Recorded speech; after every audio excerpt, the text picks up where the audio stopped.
ఆఫ్ఘనిస్తాన్‌తో మన team India one day series అయితే ఆడుతుంది. మామూలుగా అయితే దాన్ని ద్వైపాక్షిక సీరీస్‌గానే చూసేవాళ్ళు. కాకపోతే ఇప్పుడు జరుగుతున్నటువంటి వన్‌డేలు ఏవైతే ఉన్నాయో ఈటినింకా ఇంక జరిగేటువంటి వన్‌డేలన్నీ గూడా గాని 2027లో జరిగేటువంటి ఓడీఐ వరల్డ్ కప్‌కి సన్నాహక మ్యాచ్‌లుగా మన టీమిండియా భావిస్తుంది. సో, దానికి అనుగుణంగానే ఫస్ట్ మ్యాచ్‌లో తీసుకున్నటువంటి ప్లేయర్స్‌కి కొంతమందిని రెస్ట్ ఇచ్చి మళ్ళీ కొత్తగా జట్లకి మార్పులు, చేర్పులు చేయడం అయితే మనం చూస్తున్నాం. సో, ఫస్ట్ వన్‌డేకి, సెకండ్ వన్‌డేకి జరిగినటువంటి పరిణామాలే మనం చాలా వరకు చూసాం గదా! సో, ఈ సన్నాహక మ్యాచ్‌లలో భాగంగానే మన మాజీ క్రికెటరు సునీల్ గవాస్కర్ ఒక ఆసక్తికరమైనటువంటి వ్యాఖ్యలు చేశాడు. ముఖ్యంగా ఇషాన్ కిషన్ మొన్న అద్భుతమైనటువంటి బ్యాటింగ్ ఆడాడు. 78 బాల్స్‌కి 125 రన్స్ కొట్టాడు గదా! సో, ఆ మ్యాచ్ ముగిసిన తర్వాత ఆ మ్యాచ్ జరుగుతున్న క్రమంలో సునీల్ గవాస్కర్ కామెంటేటర్‌గా ఉండి ఒక మాట అన్నాడు. ఇషాన్ కిషన్ ఇప్పటికే సౌత్ ఆఫ్రికాలో జరగబోయేటువంటి వన్‌డే వరల్డ్ కప్ కోసం వీసా కన్ఫర్మ్ చేసుకున్నాడని చెప్పుకోవచ్చు. తన ఫుట్ వర్క్, తను ఆడుతున్నటువంటి విధానం, తన అగ్రెసివ్ షార్ట్ బాల్స్‌ని సిక్సర్‌లుగా మలుస్తున్నటువంటి విధానం ఇయన్నీ చూస్తుంటే అద్భుతమైనటువంటి ఫామ్‌లో ఉన్నాడు. ఇప్పటికే టీ20 క్రికెట్‌లో కూడా తనేంటో, తన సత్తా ఏంటో నిరూపించుకున్నట్టు.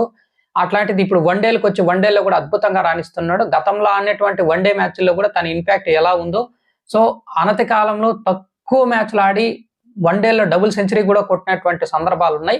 సో, ఇప్పుడైతే ఇషాన్ కిషన్ ఐపీఎల్ నుంచి కూడా మంచి టచ్‌లో కనబడుతున్నాడు. ఐపీఎల్‌కి ముందు జరిగినటువంటి మనకి ఏవైతే జరిగాయో టీ20స్ గాని వీటిలన్నిటిలో కూడా వరల్డ్ కప్‌లో కూడా అద్భుతంగా ఆడాడు.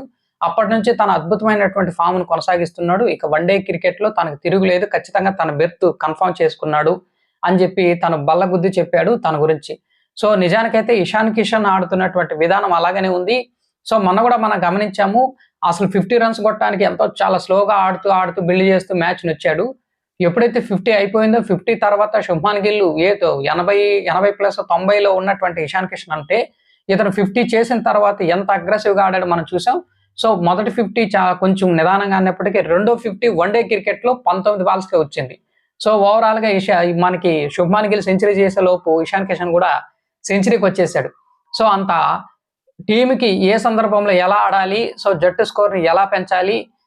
ఇప్పుడున్నటువంటి పరిస్థితుల్లో మనం ఎలా ఆడాలి? వికెట్లు పడిపోతున్న టైంలో మనం ఎలా బిల్డ్ చేయాలి? ఈ విషయాలన్నీ ఇషాన్ కిషన్‌కి చాలా క్లియర్ కట్‌గా తెలుసు. ఇంకోటి ఇషాన్ కిషన్‌లో ఉన్నటువంటి గొప్ప నైపుణ్యం ఏంటంటే, ఏ ఆర్డర్‌లో బ్యాటింగ్ పంపించినా కూడా గాని అక్కడ ఆడుతాడు. సో, ఫస్ట్ మ్యాచ్‌లో మనం చూసాము. థర్డ్ ప్లేస్‌లో వచ్చాడు.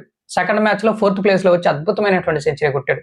సో, జట్టు ఏదైతే ఉందో దానికి ఉపయోగపడే విధంగా ఏ రోల్‌లో పోషించమన్నా కూడా పోషించేటువంటి ఒక అద్భుతమైనటువంటి ఆటగాడు ఇషాన్ కిషన్.